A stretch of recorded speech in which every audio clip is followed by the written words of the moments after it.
On today's show, from Big Brother 21, Cliff Hogg. Howdy, guys. How's everyone doing? Welcome and greetings from Houston, Texas.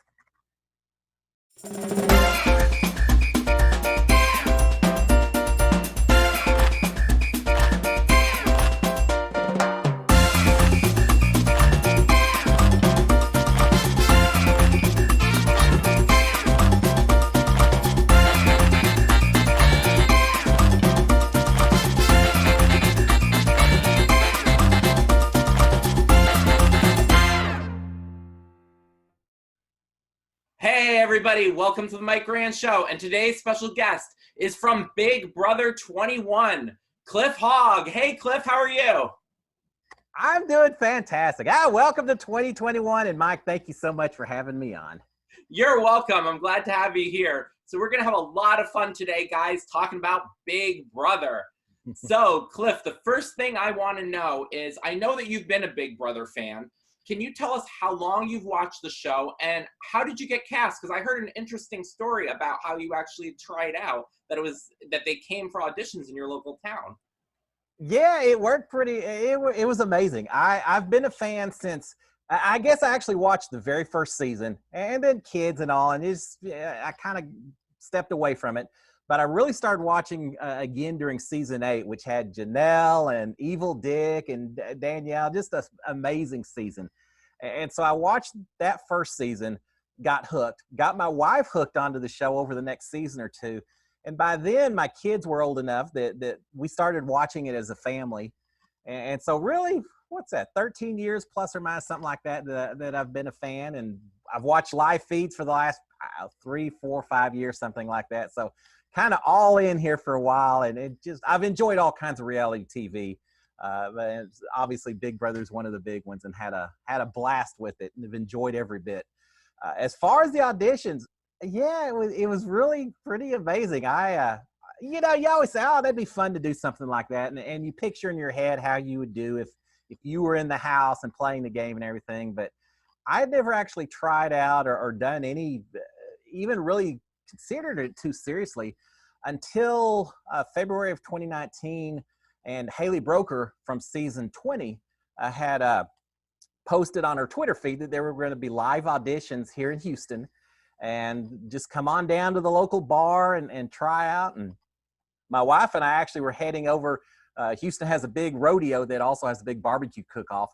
And so we were going over to the rodeo and the barbecue cook-off. So I already was kind of dudded up. I had my best cowboy boots on and my hat and everything else. And so we said, well, let's just go watch the people try out. Let's see what kind of people actually try out for this show. It'll just be fun just to watch. We get over there about 15 minutes before the line closes down. There's a long line of people waiting to try out. And we're in the car for just a second. I said, well, rather than just sitting here, let's go get in line and talk to these people and just see what's going on. Why not? So I got in the back of the line and we talked a little bit and everything. After a while, I said, well, I'm here. I might as well go ahead and try out just so I can tell everyone, hey, I tried out for Big Brother. You're not ever thinking anything would come of it. Yeah, hundreds and hundreds of people.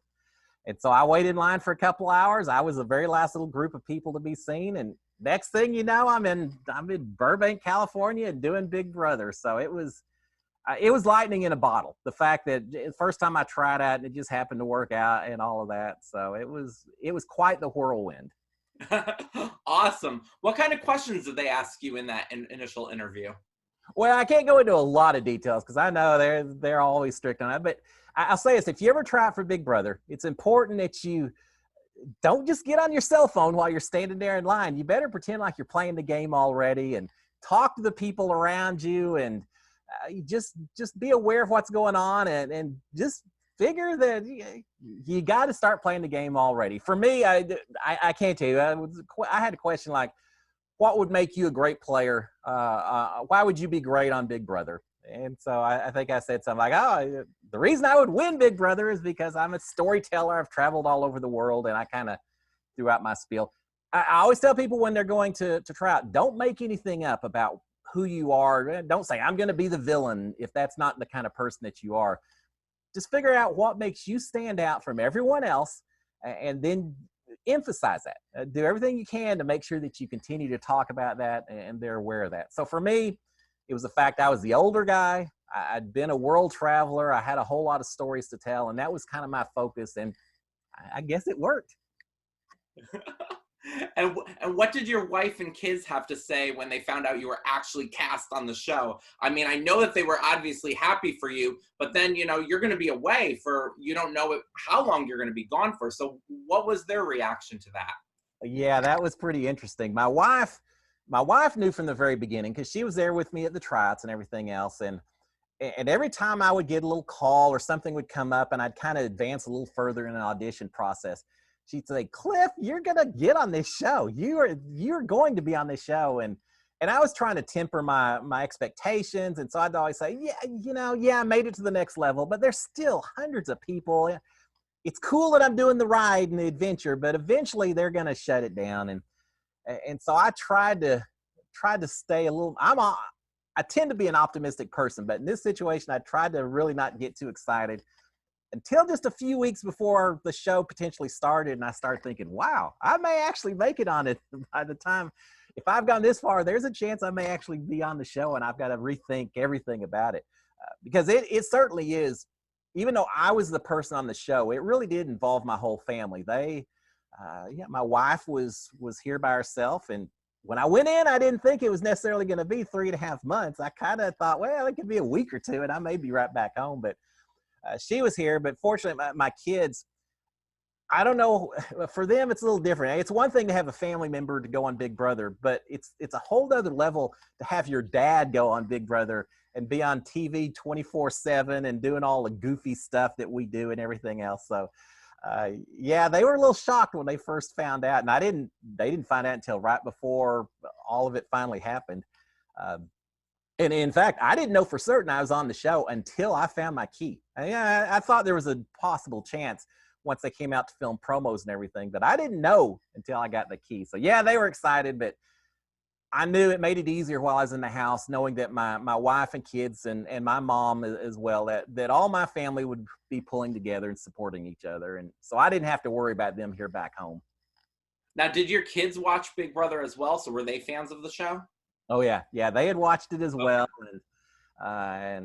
So yeah, they knew about it, and they watched the live feeds and everything as well. And we played a few fantasy leagues where we'd pick different players and see how they did every season. So yeah, everyone in the family were fans. And when I was trying out, I'll never forget when I was standing in line and my daughter called and said, "What are y'all doing?" And we said, "Oh, we're standing in line to try out for Big Brother." And she said, "What in the world are you doing trying out for Big Brother?" And I said, why not? Just another thing I could say I did in life. And yeah, I know no one thought anything of it. And of course, I had to tell everyone after the fact that, I tried out, but nothing ever came of it, and had to keep everyone in the dark a little bit. So yeah, they were a little shocked when I finally told them. Yep. And tell us what it was like, because tell us a little bit about your job and what you did before Big Brother. And did you take a leave of absence, or how did that work out for you?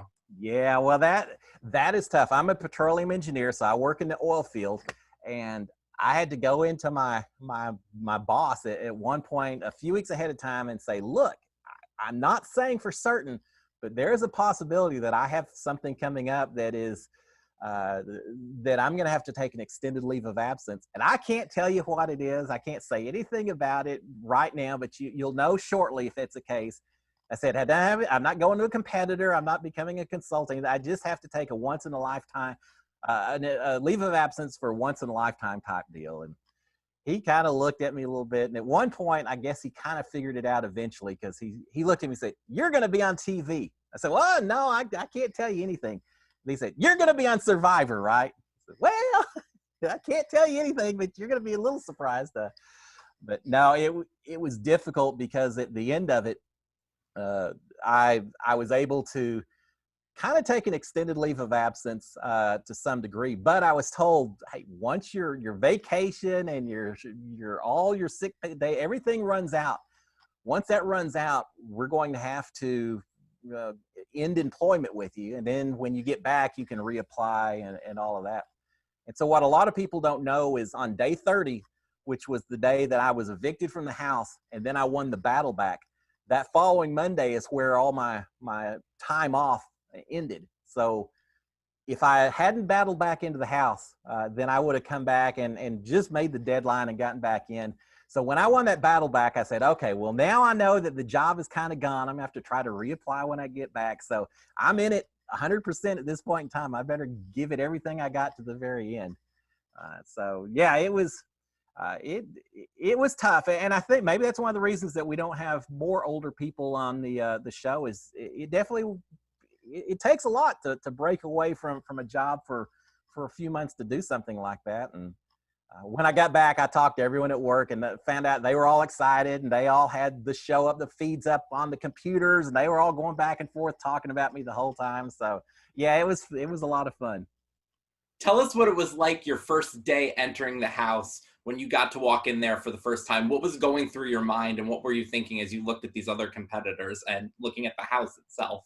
Oh my gosh, that's when it really hit home that I was on the show. When I walked inside and suddenly I see the cameras up there instead of just watching the live feeds and watching people walk in. And I remember when I first walked in, of course, I'm standing on the stage with Julie Chen and everyone else, and looking around, and kind of the nerves are picking up a little bit, getting excited. And when we first walked in, I don't know what it is. It's just a different perspective, because when I walked in, I was all turned around. I wasn't really sure where the kitchen was, where everything else was. I'm trying to look around and getting my bearings of how this house looks. Of course, after 3.5 months, I know every square inch of that house. It doesn't take long. But my thought when I first got in is, oh my God, there are so many people in here. How am I going to remember everyone's names? Because that was my biggest worry, was that I knew, being the older guy, that there was a possibility I was going to be an early target. So I wanted to do everything I can to start building up some relationships. But it was just one person after another coming up and saying hi and then moving on. And it was hard. But that's when it really became, at that point in time, I just wanted to kind of jump up and down, throw my hands in the air. I'm in the Big Brother house. This is so cool. So it was pure joy at that moment in time. And what was your strategy going in? Did you have a strategy as to how you think you were going to play the game when you went into the house? Yeah, I did. Because I was an older person, and because the older person so often is targeted at the very start, I really thought I'm going to have to be a little bit more aggressive than other people. I can't afford to just sit back and let other people do everything. And that's one of the reasons I volunteered for camp director at the very beginning, just because I was suspecting I could be a target if I didn't try to kind of take control as much as I could. Didn't work out so well, but I was at least going to make the effort. But yeah, my strategy really was to try to find some strong people in the house and come up to them and say, look, I would love to work with you. I will be the most loyal soldier you can ever imagine. I'll give you votes and everything else, but I want to work with some strong people. And I was worried going in that we were going to see a big alliance form similar as what we really had formed. And so my thinking was, if that's the case and we've got a strong alliance that I'm not a part of, I've got to do everything possible to try to make sure that there's always someone else in that house that's a bigger target than I am. Whatever I'll do some whispering, some pointing, whatever I need to do to make sure that someone else has that target on their back instead of me. Because my thinking was, if I can survive 3 or 4 weeks, by that point in time, hopefully I've built up enough relationship and connections that I won't be the easy boot, the easy target. But for that first week or two, I really was worried that everyone was just going to say, nah, get rid of the old guy. Who cares? He's double everyone else's age. So let's just boot him out of the house. So I was really worried that first 2 weeks, and I had to make sure that I had other targets that they were looking at other than myself. Was there anyone in the house from the beginning that you just immediately clicked with and you're like, oh, I can form an alliance with this one. We're just hitting it off really well? Yeah, there were a few of them. Ovi was maybe my very first person I really wanted to work with. I love Ovi. He's such a great guy, and I really wanted to work with him. Who else? Nick was someone that I kind of thought he seemed athletic enough that I thought maybe we could make something work. And so I tried to kind of whisper to him. When we voted for camp director, I threw my vote to Nick just to show a little loyalty if I could to him. So he was another one. Kat was from Dallas. So I thought, well, maybe I can work the Texas connection a little bit. So yeah, I was trying to shoot, early in the process, I was pretty much willing to work with anyone that would work with me. So I was keeping everything open at that point in time. Nicole, I met Nicole, and I remember thinking, oh man, she's so petite, she's so small, but she's so just kind of happy and smiling and everything else. And so I thought maybe I could do something with her also. But as it turns out, I got banished on day one, and it was at the hands of Mickey and all that. But when I got back into the house, I really sat there and thought, I want to work with a strong person. And Mickey is proven that he's got a lot of connections and is obviously it looks like he's going to be a strong competitive guy. So I actually approached him right after I got banished and said, look, everyone's going to expect for me to really go after you at this point in time, to be upset with you.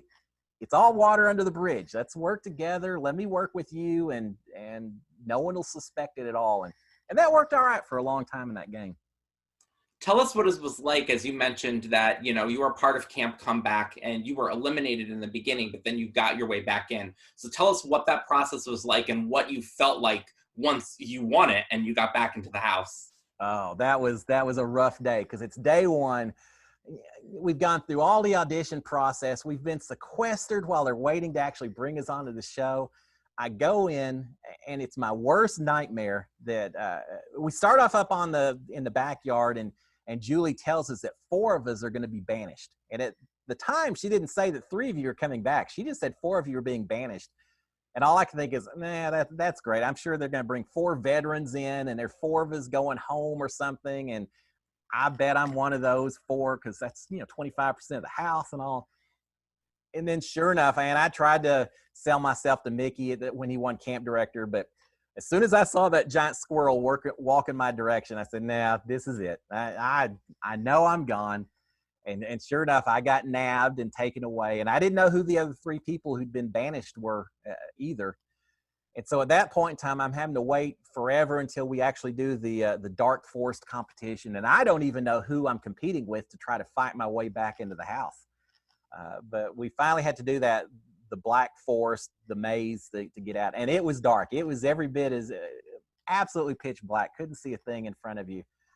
But at that time, I saw Jessica and David and Kimmy, and I thought, oh man, especially they're so athletic. David and Kimmy they're athletic. They're young. It's probably going to come down to Jessica and I as who people are going to think maybe won't make it back into the house. And I so much did not want to go home on day one, because we also didn't know that the person going home was not actually going home, but eventually coming back in. So when they said go, then I was looking for those entrances, and my wife and kids laugh, because I've talked forever about mazes, that I have strategies on the way to solve mazes, and I've always said, oh, I'm an expert at mazes. And so the very first challenge was a maze in the dark, and sure enough, I'm the first one in there. I get back into the house, and that was an amazing feeling, because then I at least knew I was going to be in the house for a while and have a chance to develop some relationships with people. I was going to get to spend a night in the Big Brother house. How horrible would that have been, not to even get to sleep in that house 24 hours? Yep. And tell us what it was like, just a typical week in the Big Brother house. How did it work out? Because I also heard you didn't get to go outside too much either.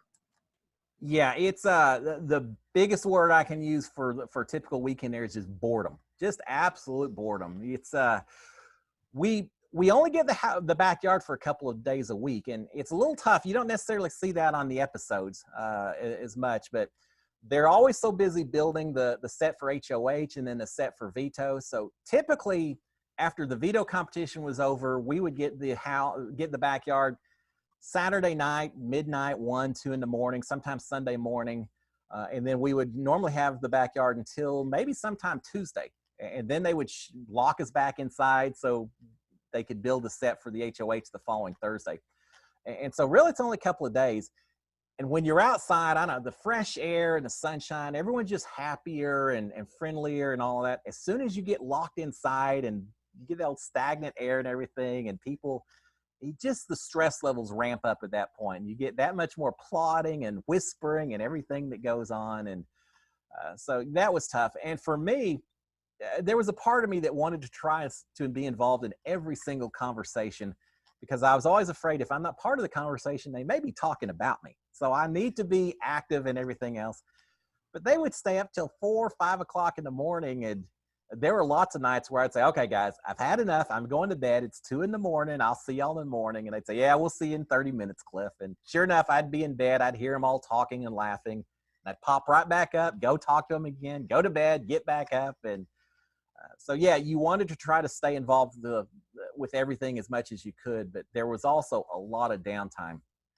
And it was interesting, too, because it was such a different house from the beginning to the end. In the beginning, where there were 15, 16 of us in that house, you couldn't walk into a room without seeing 3 or 4 people. And half the time they're whispering when you walk in and you wonder what they're up to. And there's people everywhere. By the end, when there were just 4 of us in that house, I'd have a whole room to myself for hours and hours on end. And I have a whole wing of the house to myself at times. So I don't know what was better or worse. It was just a very different vibe by the time we got to the end. And by then, it wasn't as much about having fun either. When there were only 4 or 5 of us, everyone was very focused on that end goal and that $500,000. So there wasn't quite as much playing around. It was very serious at the end. And now one of the things that you did do too is you would get up a little earlier than everyone else, right? And talk into the camera, give us your cliff notes, talk to your wife and your family. But then one day you were talking some sort of strategy or something and Christy overheard you. Can you tell us a little bit about that?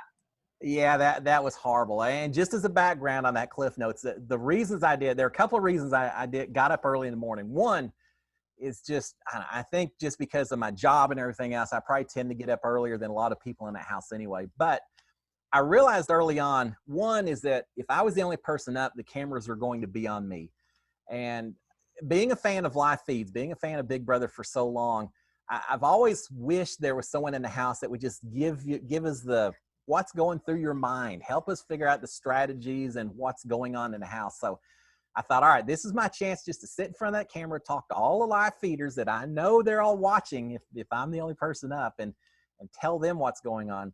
But it was also one of the very few times that I absolutely knew the cameras were on me, so I knew I could talk to my family and let them know that I was okay and everything was doing well and all of that. And so, yeah, I tried to make it a point as much as I could to get up and have my little conversations. But as my wife always said, I don't have a whole lot of a whisper voice, and I certainly proved that up in that house. Or in that boat room where I do my cliff notes. Again, I've had people say, why didn't you go out in the backyard on that hammock away from everyone? And I could, but being that we had the backyard for so little of the week, the boat room seemed like a good place to be. And it's kind of loud inside that room because there's a big AC vent above us. So you can't necessarily hear what's going on outside, but they can still hear what's going on inside, as I found out. So yeah, Christy overheard me. The good thing, the only good thing about it, I suppose, well, a couple of things. One is that it was early enough in the game that I didn't really have a whole lot of real detailed strategies. I didn't say, oh, I'm going to target Christy and Tommy or anything like that. Now, she kind of spun it like that to some of the other people in their alliance, but all she really heard me do was talk about that I recognized this big alliance was in existence. They weren't hiding. I could tell what was going on. And also I mentioned I had this little alliance with Ovi and Nicole, and Christy. She could have done a lot more. If she kept quiet, she could have used that as leverage, as a threat over me, and done a lot more. But she can't keep her mouth closed either. So she immediately went back and told everyone else in the alliance. And I've seen the episodes and the live feed since then. And yeah, they kind of just laughed at the whole idea that I had an alliance with someone who already had been evicted, and Nicole, who they didn't give any credit at all. So in some ways, it made me a little less of a threat. The fact that I recognized this alliance existed wasn't great for my game, but it turned out okay at the end, because what I didn't realize is that later Mickey actually came in and listened as well to the next morning to hear me talking. But fortunately, when he heard me talking, he heard me saying that Mickey and Holly are probably the 2 people in that alliance that I trust, that I really want to work with, and I'm going to do everything I can to try to work with them.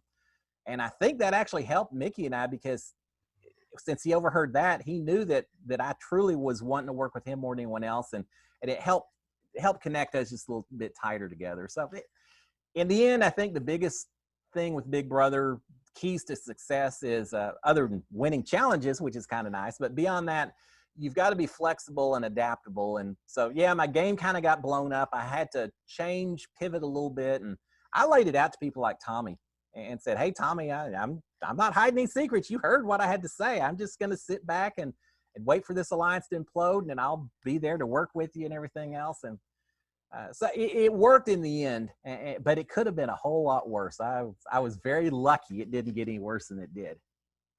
And like you said, you had a couple alliances. You had Mickey, you had Nicole on your side. And at one point, you also had Jessica, Kat, and Nicole as the three of them. Can you tell us what happened and what went wrong with that alliance? Yeah, that was a shame. Now that I look back and I realize that Kat was playing both sides, and Jessica's pretty tight with Christy and all of that, it's like, oh man, you know, I don't know how well it would have worked anyway. But I wanted to work with them so badly. And what happened, unfortunately, is we kept getting put on the block against each other, so we didn't have any choices. Kat and I were on the block together, and I worked some deals and made sure that it was her that went home instead of myself. Jessica and I were on the block the week that she went home. So it wasn't that I ever wanted to betray any of them. I really thought that would have been a great little group of four to work with and work towards the end. But again, we just kept getting targeted by the bigger alliance. And part of it as well was the fact that all of us, to some degree, were trying to work with that big alliance. And we all had our little connections within that alliance and trying to play both sides just a little bit. So from the start, I always knew I could trust Nicole. I felt like Nicole and I always had each other's back. Kat and Jessica, I love both of them. And I was so happy to work with them. And I would have done anything to keep them around as long as possible also. But I also knew they had some other connections I had to be a little bit more cautious about. Yep, so you worked with Nicole. You both were nominated for America's Favorite House Guest as well. Tell us a little bit again about how it was like working with Nicole and the alliance that you formed and how you guys basically helped bring you guys as far as you did in the game. Yeah, it was a lot of fun because I think Nicole initially was pretty tight with Ovi, as was I. And that's kind of how the three of us came together and said, all right, we're going to be a little alliance, which everyone laughed at. No one took us seriously at all. And then, unfortunately, I hated when we had the battle back and it was either myself or Ovi, and of course, David and Kimmy as well. But I hated that only one person came back. And so we lost Ovi at that point. And I think once that happened, then Nicole and I just kind of pulled a little bit closer together because by then, I think we just started feeling like we were somewhat isolated. We had connections, but we didn't have anyone really that we could rely on 100%. And so we started spending more time talking to each other, and we became an alliance and we became tighter, but I think it really kicked in on the week 4, where she eventually ended up on the block besides myself. And we spent a lot of time that week saying, man, one of us is going to probably go home this week, but whoever's left, man, fight, do this. And we talked a lot of strategy about going forward. And then when I won the battle back, so we still were both in the house. At that point, it's like, okay, we've got our ride or dies. We're gonna take it to the very end. And she was incredible. She was a lot of fun to work with. Just in terms of personality and being a person, it was so much fun working with her and all. But from a strategy standpoint as well, every week that we survived and we continued on, and I watched all these people who were so cocky and so arrogant, thinking they were going to go to the very end, and yet here's Nicole and Cliff, the unlikely duo that no one gives any credit, and we just keep going forward and forward. And yeah, I wouldn't have it any other way. And how were you able to remember in the house what day it was and what happened on day 26 and day 31 and day 35? Because you're in there during all that time. You don't have a clock, right? You don't have a calendar. No. So how did you memorize or think in your head who won this, who did that on what day? How was that like for you? Yeah, everyone. It gets back to what I said earlier, describing a typical Big Brother week: pure boredom. You have nothing to do except just go over those days. And yeah, and I always wondered when I watched TV, how do they remember this? But when you're in the house and it's a 24/7 environment, you just spend a lot more time with it. And you start off on that first week, you remember the activity, the nominations, everything that happens. And every week you just build a little bit more and a little bit more until at the end. I still know almost every day could tell you who was evicted on what day, what happened on this day. And it just, to the end of my days, I'll probably have that stuff memorized because at one point in time that was so important.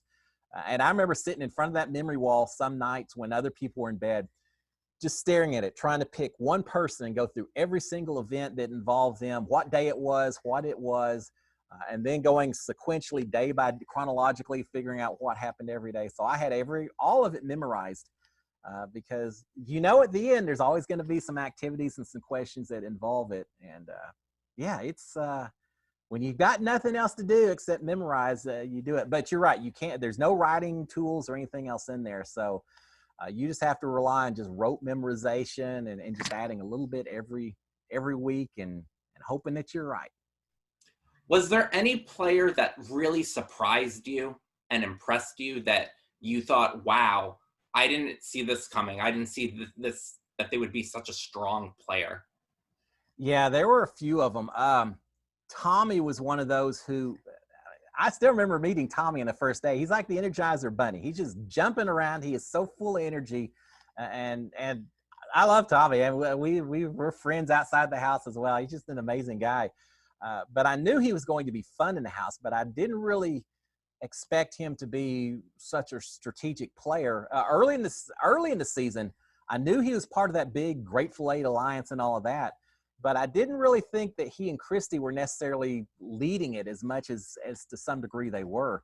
And so I'll throw Christy in there as well. I feel like Tommy and Christy both were very strategic players, and that's who I love playing the game with. I just told Tommy last week, how did we not work together in that house? We're both such huge fans of Big Brother. We both love it so much. We both love the strategy of it.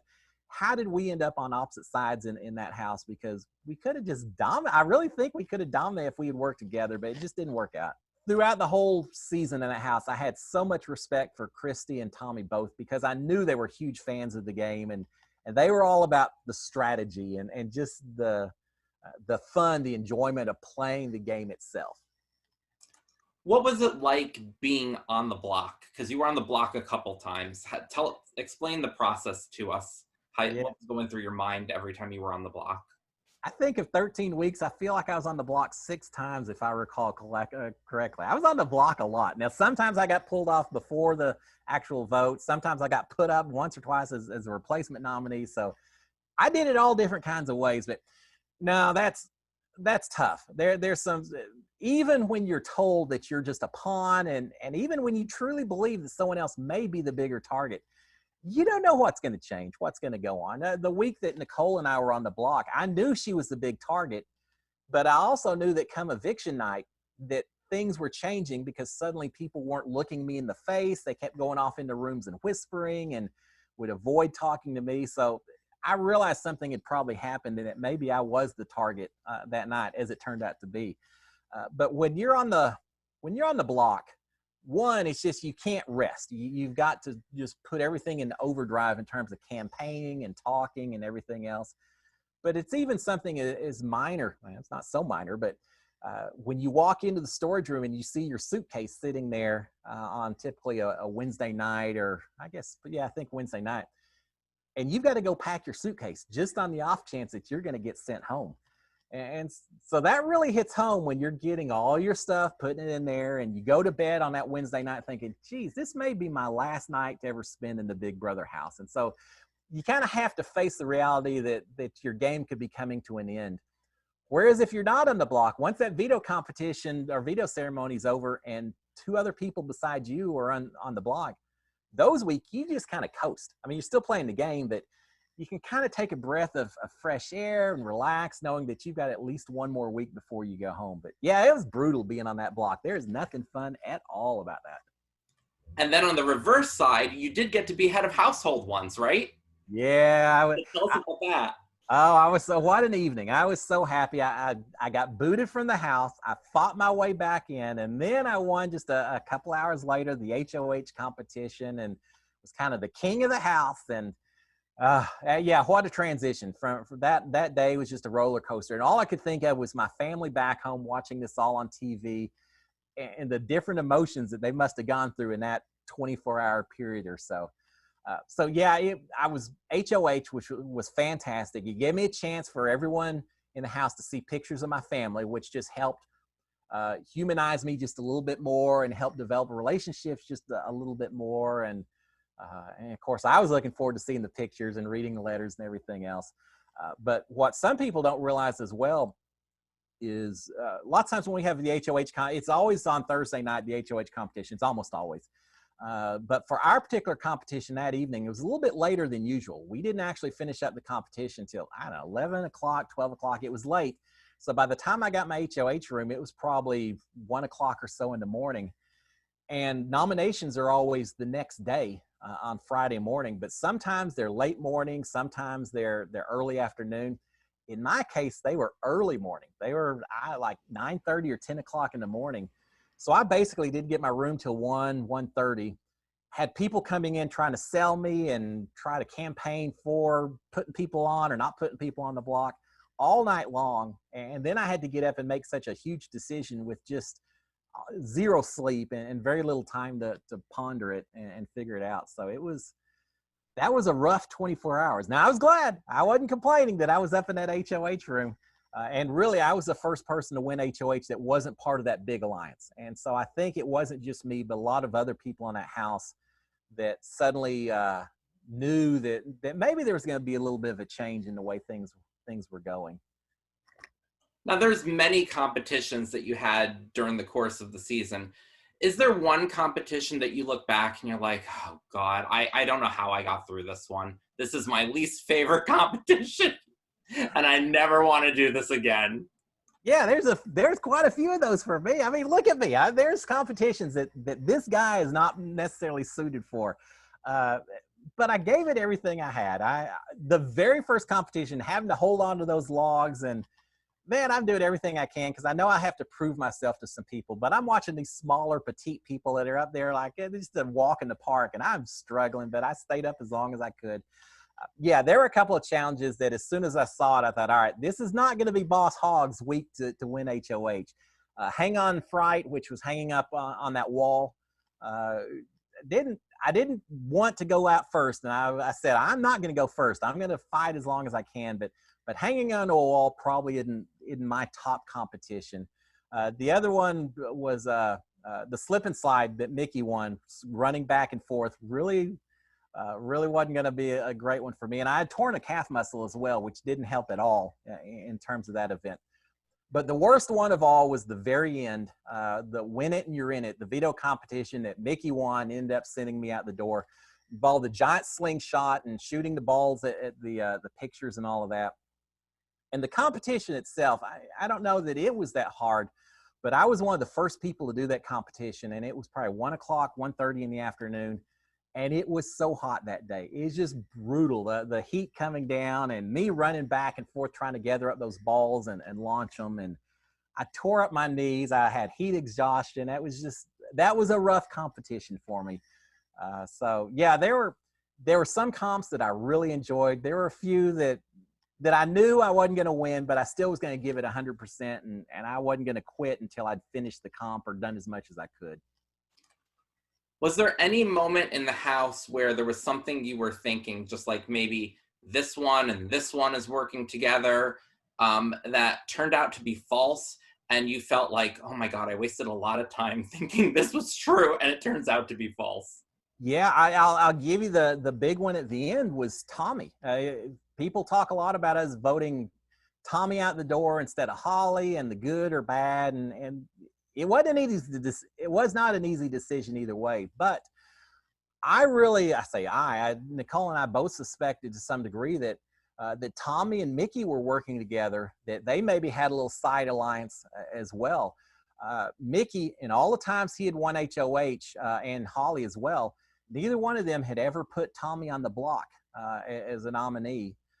During the hide and go veto, I told Mickey where I hid my veto, and he told me where he hid his, because we were going to then make sure we didn't find each other's, hoping that one or the other would win. So I told him where I hid my veto, and then he went and discovered it and turned it in so that Tommy would win the competition. And it's like, Mickey, you just screwed me over. Why in the world? And he gave me some excuse that he misunderstood what I'd said about where I hid it. I thought you said bedroom and not bathroom. He knew. So he intentionally let Tommy win that over me. And then during the BB Comics competition, Nicole and I saw him kind of winking and smiling at Tommy before they announced the results. And so there were a lot of reasons that we thought that the two of them maybe were working together, which was one of the reasons that we were a little more willing to consider this story that Mickey told about Tommy and him having their conversation, which turned out to be a bald-faced lie anyway. But yeah, I was watching the two of them through the whole second half of the season and just realizing that Mickey was never going after Tommy whatsoever. And so, yeah, that certainly, when you're in a house and you have nothing to do but think, the paranoia is always in place. The wheels are always spinning. And that was the big one that I was always looking at and thinking, yeah, there's something more going on that I'm not privy to right now. Besides your wife and kids, what did you miss most being in the Big Brother house that you were not able to do anymore? Oh, yeah, there's a part of me wants to say food. It sure is nice when you can just run down to a cafeteria and go down to a restaurant or fast food and pick up something instead of just always fixing your own meals and all of that. But I think really the thing I missed most, obviously other than my wife and kids and family, was just a lack of communication, the lack of news. We had on the 4th of July, right around there, we had 2 different earthquakes that we felt inside the house. And I asked the Big Brother people and say, hey, are we okay? Are people okay? And they said, Cliff, we can't give you any news. I can't tell you. But I just had mental images of, San Francisco in ruins, some huge earthquake. There were a lot of things like that where I just wondered what was going on in the outside world and what was I missing out on. I was missing my sports teams. I was missing my political news. What was going on with all of that? So I'm a news junkie. I always like keeping up with current events. And of course, that was 100% shut down. So that was a little tough also. What advice would you give somebody who wants to try out for Big Brother? Go for it. I mean, first of all, from the tryout standpoint, I've talked to too many people who get all upset if they don't make it on. Oh, it's hard. Why didn't I make it? They told us that it's all about a puzzle. You can be the most perfect person in the world to be on the show, but if it doesn't quite fit with the other 15 people they're putting on, it may have nothing to do with you. It truly is a puzzle piece. And I do believe that after seeing who got cast and everything. But if you're going to try out for the show, you've got to treat the tryout as the adventure. And if you make it to the end, well, then fantastic. That's icing on top and all that. But you've got to have fun during the entire tryout process and enjoy that, whether you make it in the end or not. Once you get into the house, the biggest advice I've got, that I've told a lot of people, you have to realize if you're going to win or do well in this game, it's not a sprint. It is a marathon competition. You can't come out of that door too fast and do everything the first week. You just have to develop your relationships, pay attention, just take a breath every once in a while and ride the thing out, because it is a long 99 days inside that house. And the other thing I tell people, and I wish I'd learned it a little bit as well, I think maybe that's the difference between vets and newbies, is you don't owe anyone information. If someone asks you a question, it's perfectly fine to say, I don't know, or say, I know, but I'm just not comfortable talking about it right now. No matter how much someone is saying, am I going home? Are you going to vote for me or whatever? It's okay just to keep your mouth shut and say, yeah, you'll find out. I don't owe you anything, because there's nothing that is said in that house that remains a secret. Within minutes, it can be around the whole house. You just can't trust anyone enough to ever think anything will actually stay a secret. Okay, and now it's time to play the lightning round. So right. I'm going to give you a couple things, and you're going to choose which one you prefer. Okay. So we're going to start with Words with Friends or Candy Crush? Words with Friends. Playing sports or watching sports? Look at me. I'm going to have to say watching sports right now. Would you rather go to an arcade or watch a movie in a movie theater? Oh, I think probably watch a movie. I love my Would you movies. rather save money or spend money? Spending money is a lot more fun, but I've got to say, though, I'm pretty conservative. I'll say saving money. Pizza or pasta? Oh, I can't turn down my pizza. It's got to be pizza. Which is better, a meme or a GIF? My kids would give you a hard time with this. I'll say a meme. Gives me just a little bit more time to think about it. An art museum or a music festival? I'll go highbrow here and say an art museum. I like my art. Bowling or a game of pool? Oh, I played some pool in the Big Brother house, so I've done both, but I'll say pool.